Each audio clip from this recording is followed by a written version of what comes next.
Good morning, this is Gavriel Jacknin, and welcome to BJC Halacha A, number 1440, part 2. A halacha that keeps the Yetzer Hara Away. We're continuing with the chapter reading from the Torah on Shabbos and festivals, and we're in the middle of what happens when we're reading the parts of the Torah that deal with the admonitions. How do we deal with that? Once again, dedicated to our holy idea of soldiers, the hostages, may they be safe and sound, they return speedily. We need them back alive and well, and for the safety of the Jewish people in Israel and around the world.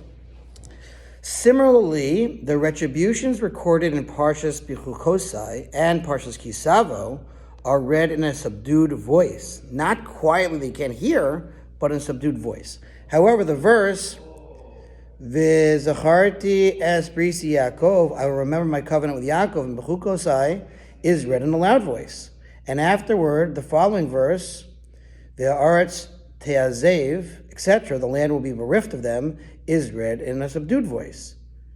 V'af gamzois b'koram, and from the verse, v'af gamzois, but despite all this, etc., is read in a loud voice until the conclusion of the passage. In the passage of the retributions of Parshas Kisavo, the words L'yira es Hashem hanichbad, to fear this honored and awesome name, until the end of that verse is read aloud. After this, the reader resumes reading in a subdued voice until the words Ve'ein koneh, without a buyer. Also in Parshas Behaloisecha, it is customary to read a portion in a subdued voice, starting from the verse Vayehi ha'am b'mis kemis onanim. The people took to seeking complaints until the verse Ve'aman kizra gad. Now the manna was like a coriander seed. The reason for reading these passages in a subdued tone is to show that they, i.e. the congregation, are embarrassed by the past sins and regret them.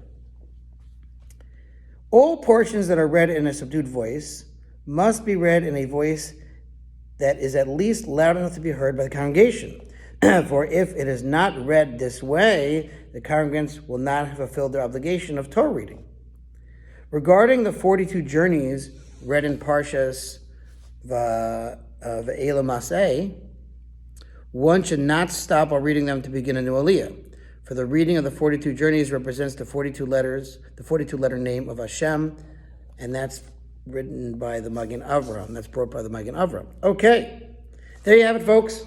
Thanks for listening to Sponsor Feature Halacha 36-100 for the gold. Have a wonderful Shabbos, and we'll see you after Shabbos.